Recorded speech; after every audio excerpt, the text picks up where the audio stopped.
Si Andrino, pa-subscribe po. Yan, maraming salamat. Suportahan po natin ang kanyang YouTube channel. Katuwang po ni Kuya Bal Santos Matubang sa kanyang upload. Maraming salamat po sa inyo. God bless po. Thank you, Kuya July. Maraming salamat po.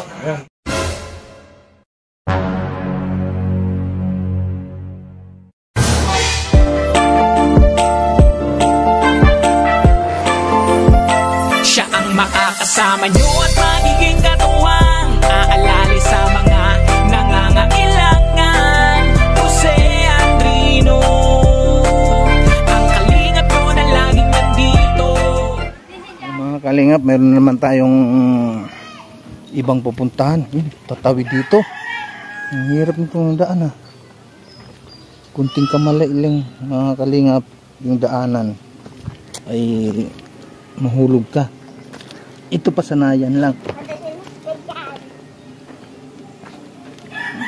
Patawid dito.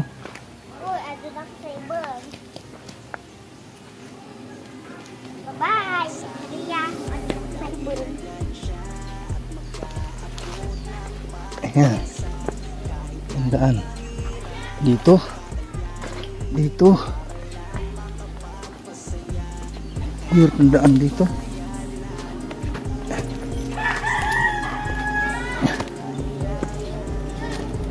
Sana. Saan yun?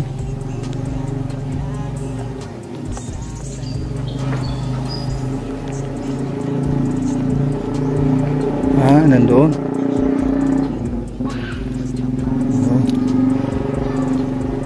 Ano ba itong napasok natin mga kalingap? Bundok na ito mga kalingap. Yan.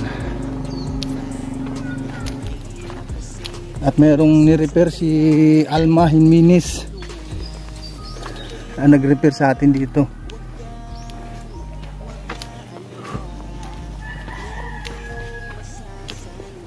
Hello! Daming alaga. Sana? Nandiyan pa sa loob na. Bakit nagbihis? Bakit kailangan pa magbihis? Wala daw siya Baby. Yan ka nila. Ito pa wala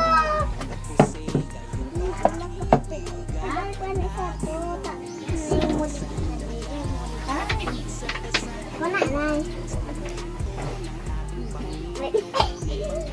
Sabon ko lang.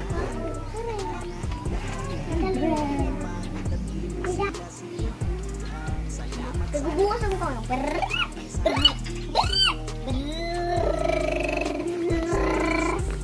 Alas ka.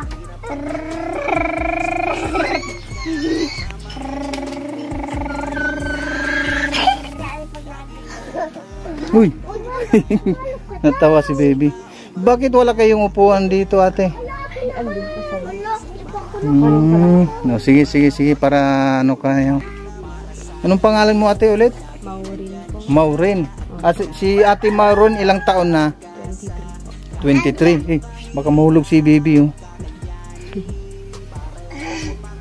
Dito ko lang kayo umupo dyan. Ito, yung upuan mo ay hawakan mo lang. Ilang anak mo na, ate? Una pa lang. Ito. Ito mga bata na ito. Yung maingay.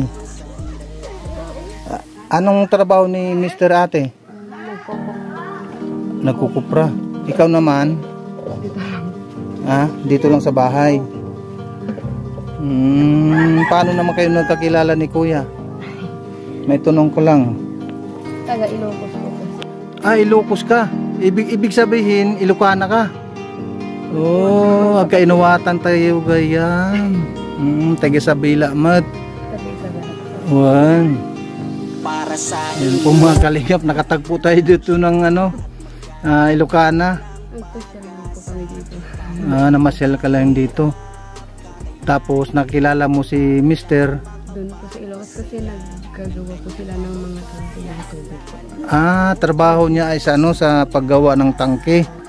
Nag-destino po sila sa Ilocos. Doon kayo nung kakilala tapos sinama ka na dito. Ilang taong ka noon? Mga 21. Ha? 21. 21. Maano din natin yung nung nagkakilala kayo, isinama ka na dito. Noon niligawan ka muna. Doon sa ano, doon sa ano, sa trabaho niya. Doon kayo ha? Doon sa bahay ninyo. May ginawa ko silang tangke doon malapit sa amin. Malapit doon sa inyo. Sa barangay ko. Tapos ang edad mo na ay 20 pa lang noon. 20. Ay 21. Ibig sabihin sumama ka agad. Hindi po, doon kami nanirahan. Doon sa Ilocos. sa Ilocos. Tapos ang trabaho ni Kuya sa pag ano, yung paggawa ng tangke. Di sa madalit sabi, kailan ka lang dito? Nung ano lang po, May 1st week. May ng May 3 po. 2000. 24 po dito. Dito. Tapos ito na si Baby. Ilang taon na si Baby? Isa po. 1 year old. Dito mo na pinanganak ito. Hindi po, din po sa Ilocos. Sa Ilocos noon. Ibig sabihin bago pa lang talaga dito. Hindi mo yung mga nanay, yung tatay, Andun po sa Ilocos. hindi mo sila na-miss. Ano po, patay na yung tatay ko. Yung mama mo. Baka Andun po sa Ilocos. hindi mo siya na-miss. Punta mo na. Yung mister mo ate, ilang taon na rin? 28 po. 28. Tapos ikaw 23. 5 taon ang ang pagitan ninyo babata pa ninyo. Ako nga pala si ate, si Kalinga Pusi. Sa YouTube, Kalinga Pusi ang aking pangalan. At isa ako sa grupo ng Team Kalingap, ang aming founder Bal Santos Matubang. May kilala kang Bal Santos Matubang? Wala po. Wala pa. Bakit? Hindi mo nakikilala. Nagsisilpon ka ba ate? Opo. Nanonood ka ba ng YouTube? Dapat pag nanood ka ng YouTube, i-search mo na lang Bal Santos Matubang at i-subscribe po natin. At lalo na yung kanyang may bahay na si Ate Edna Vlogs. Mayroon ding anak na si Kalinga Prab. Isa sa sikat sa parting Camarines Norte. Yan yung mag-ama na yan, si Bal Santos Matubang at saka si Kalinga Prab. I-subscribe na lang sila, no? At nanonood ka man siguro ng YouTube, pag napanood po natin yung ating video ngayon, ito yung pag-interview ko sa iyo, at wag po natin kalimutan yung nag-interview. Anong pangalan nag-interview sa iyo ngayon? Ate Kalinga Pusi po. Kalinga Pusi. At marami na rin akong mga na-interview dito sa dito sa parte ninyo dito sa Santa Cruz. Si Kuya, anong trabaho ni Kuya ngayon? Nagkukupra. Anong oras ang uwi niya? Hapon po mga 5. Paanong dyan sa pagkukupra? Arawan? Or paano ba yung bayad dyan sa pagkukupra? Per sako naman. Per sako. Tapos halimbawa yung isang sako ay meron siguro sabihin natin mga 50 kilos. Hindi naman, sobra. Masigit pa doon. Pag pag halimbawa pag natuyo yan, kayo sila pa ba ang nagpapatuyo? Halimbawa hindi na. Kumbaga ay ang nila, ang trabaho nila na sila ang niluluto. Bali yung ano, yung namimitas ng niyog. Sila din. Sila din. Tapos sila din ang nagbubunot. Tapos sila pa rin ang nagluluto. Ibig sabihin doon sa bayad, mas malaki. Hindi naman. Hindi ko lang po alam kasi may tatlo sila. Tig 1.8 lang ata sila. Tatlo sila. Tapos 1.8 bawat isa. Sa loob ng ano yon, sa loob ng halimbawa pag naluto na. 5 days ata. Oh. Sa loob ng 5 araw, 1.8 ang bayad. Siyempre dun sa 1.8, siyempre andun na lahat ang... Mahirap pagkakas. Oo, siyempre yung pagkain, bigas, ulam, siyempre sa 1.8, kulang talaga yon. Nakakaya naman natin na ganun ang pamumuhay. Hindi mo ba naisip na magtrabaho muna kasi hindi kakayanin yung kinikita ng asawa ko. Siyempre makapag-isip ka din kung paano ang gagawin para mamuhay, para mabuhay yung pamilya. Yung kagaya niyan, mayroon ka ng isang anak. Hindi mo ba naisip na ano na magtrabaho sa iba muna kung sakasakaling mayroong maisipan na trabaho? Para sa iyo. Yun ang problema doon kasi pag iniwan po natin yung asawa doon sa ano, sa yung anak natin doon sa asawa, siyempre ang magtatrabaho ay ikaw. Ganon din ang kalalabasan doon. Ganon din sa asawa mo kapag hindi man pwede na isama-sama sa trabaho. Paano yan ate? Kung halimbawa mayroong kukuha sa iyo na halimbawa lang mayroong kukuha sa iyo na papasok ka ng kasambahay, gugustuhin mo ba? Bakit? Hindi mo maiwan si unang-una yung asawa mo. Ayaw mong mawala ng asawa. Siyempre yung unang-una talaga, yung maisip mo talaga yung anak mo. Kasi nga hindi pa siya pwedeng iwanan. Siguro pagdating ng pag nagkaedad na talaga, siyempre hindi mo ika nga ay yung maisip mo yung pamumuhay ninyo na hirap, na lalong-lalo na yung kinikita ng asawa mo ay ano lang 1.8 sa loob ng 5 araw. Siyempre pag nagkaedad na yung anak ninyo ay maisip mo siguro lalat pag nag-aral na, saan ka kukuha ng pangpaaral sa anak ninyo, ay lalong-lalo na yung asawa mo ay ganun lang ang kinikita. Hindi naman sa minaliit natin yung yung trabaho ng asawa mo, hindi talaga kakayanin. Di ba? Ikaw naman natin, isipin mo, talagang hindi kakayanin yung kinikita. Halimbawa mayroong mag-alok sa iyo na yung anak mo, halimbawa nagkaedad na siya ng mga sabihin nila natin na 10 taong gulang, katapos maisipan mo rin mag-abroad, gugustuhin mo ba ate? Yung anak mo pwede nang pawalan, ika nga ay pwede nang iwanan dun sa asawa mo kasi hindi naman siya yung ika nga ay hindi naman siya talagang pwede na na yung tinatawag na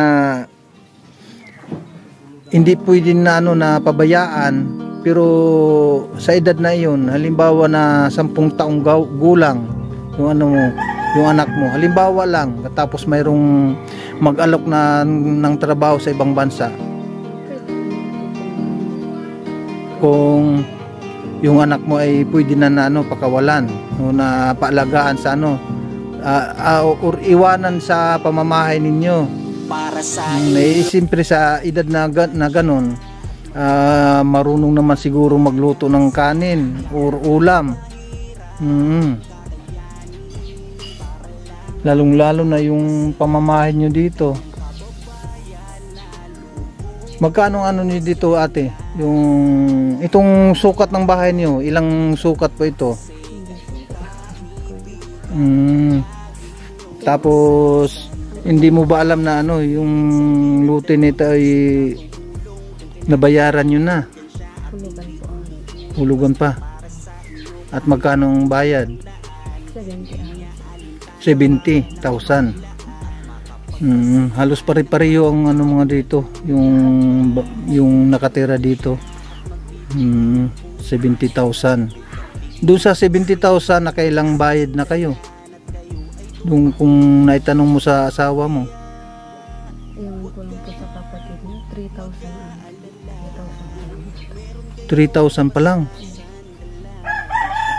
Na nakailang taon na rin na nandito na namalagi ang asawa mo magmula nung naipatayo itong luti nito, yung bahay na ito. Wala pang taon.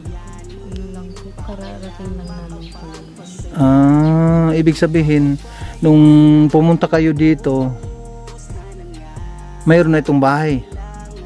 Mayroon na ito. Nung dumating ka. Nung unang punta namin dito kasi 2022, kapapatayin namin. Oo. Ibig sabihin bago pa lang itong tinatawag na yung ano bang tawag dito? Relocation? Hindi. Baka po At sino ang nagmamay-ari pala? May tanong ko lang dito sa luti na ito. hindi ko po. Hindi mo rin alam. Paano kayo halimbawa magbabayad? Saan kayo nagbabayad? At sinong tao yung pumupunta dito para maningil? Hindi ko po alam. Yung kapatid dito po. Yung kapatid niya ang siguro nung time na lumipat kayo dito, baka nakapangalan pa sa kapatid ng asawa mo. Hindi naman. Itong pinagtayuan ng bahay ninyo. Sa kapatid dito. Paano yan? Kung halimbawa hindi pa nakabayad kasi mayroon natang yung tinatawag na kontrata. 3 years ang kontrata dito. Baka mapapaalis sila dito. Yan nga ang sinasabi ko. Siyempre yung kinikita ng asawa mo na 1/8 sa loob ng 5 araw, dun kukuha yung pambigas, pangulam at pambayad ng kuryente, kung ano-ano pa man. Siyempre hindi talaga kakayanin. para sa inyo. Baka mayroon kang panawagan, ate. Sana mabayaran kung lote na. Yung lote, mabayaran. Ito sa bidyong ito at maraming makapanood. Ang gagawin mo, ate, magpakilala ka muna, tapos kung ano yung ihingi mo ng tulong. Ayan. Sige, pwede kang magsabi dito para marinig ng mga makapanood nitong video na ito. Kasi Maureen sa Monte, sana may makatulong sa amin. Ako si Maureen sa Monte, hinihingi po ng tulong para mabayaran po yung lote namin. Sa mga may busilak na puso, sana po matulungan na kayo. Lakasan mo lang, te, para marinig nila lahat. Sa mga may busilak ang puso, sana matulungan niyo po kayo.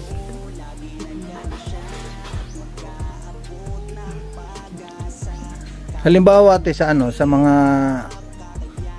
Gaya niyan. Ano ang mga pangangailangan dito sa pang-araw-araw? Bigas. Bigas, ulam.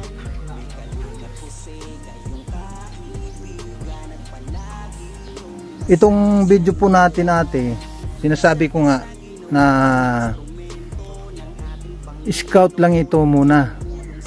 At yung mga tao na pinupuntahan natin, inaalam po natin kung halimbawa kung ano ang kanilang mga problema at hinaing sa buhay.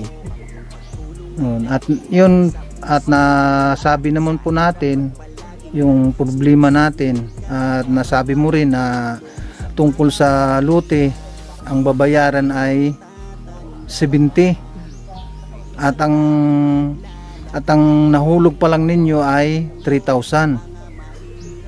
Tama?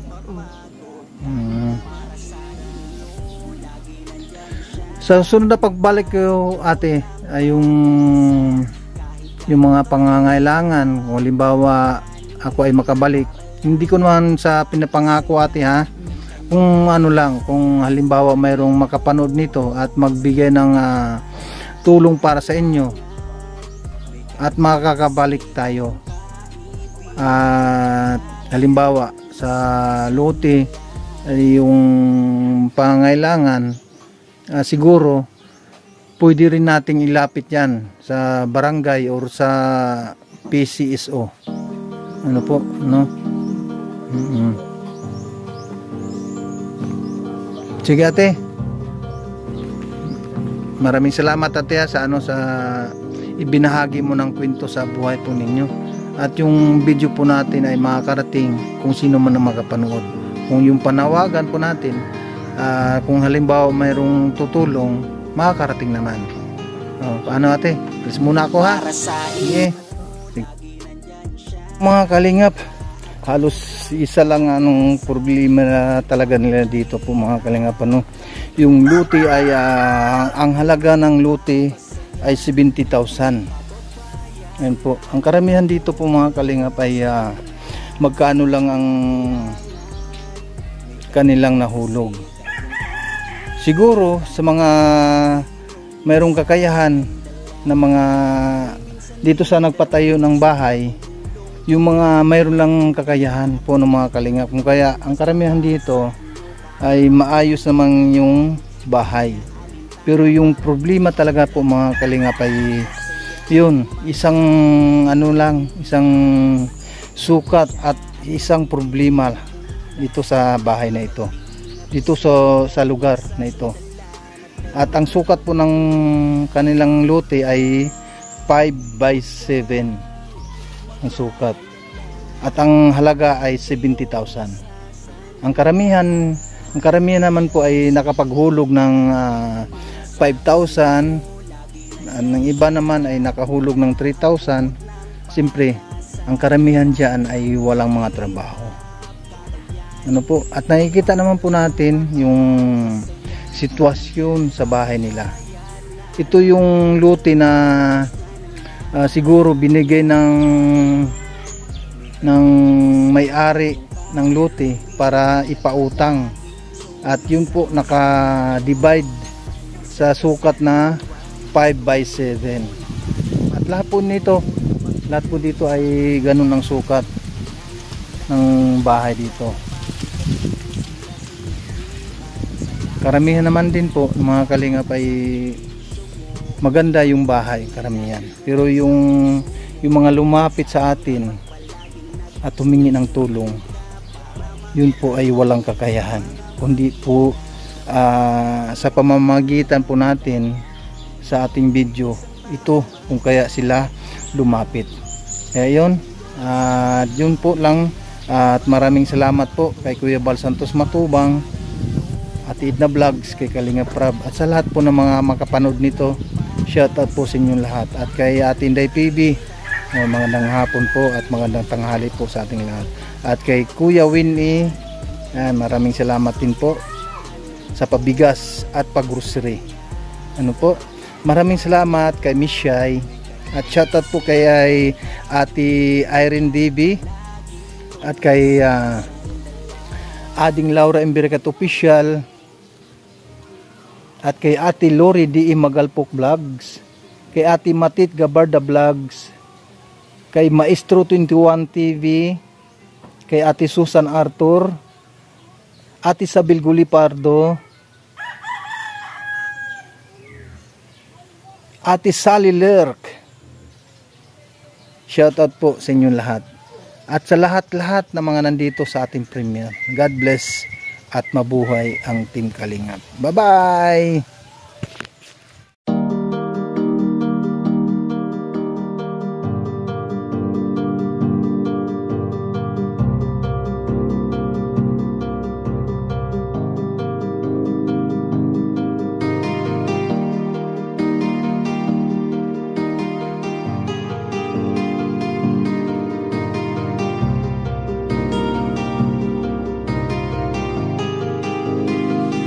Para sa inyo, lagi nandyan siya at mag-aabot ng pag-asa. Kahit gaano kahirap kakayanin, para lang makapagpasaya ng kanyang kababayan na lubos na nangangailangan. May Kalingap Jose, kayong kaibigan at palagi niyong masasandalan.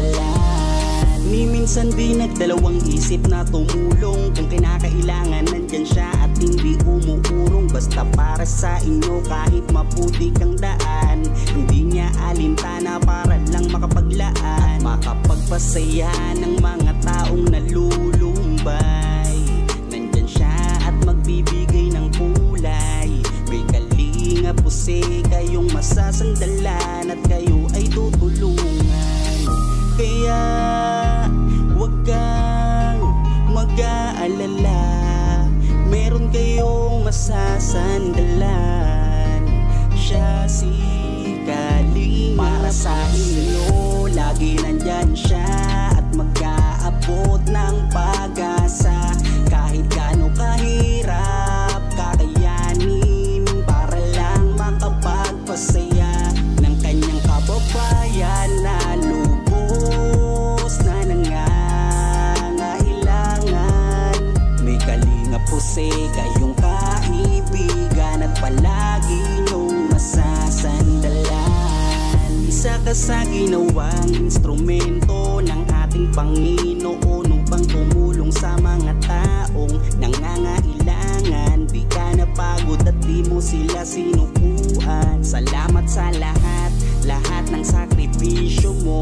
Ang iyong pagtulong ay laging bukal sa puso mo. Laki sa hirap at palaging nagsusumika para makatulong sa mga mahirap. Lagi niyong tatandaan, may isang taong maglalaan ng tulong sa mga mahirap. Di mapapagod kahit na para sa inyo,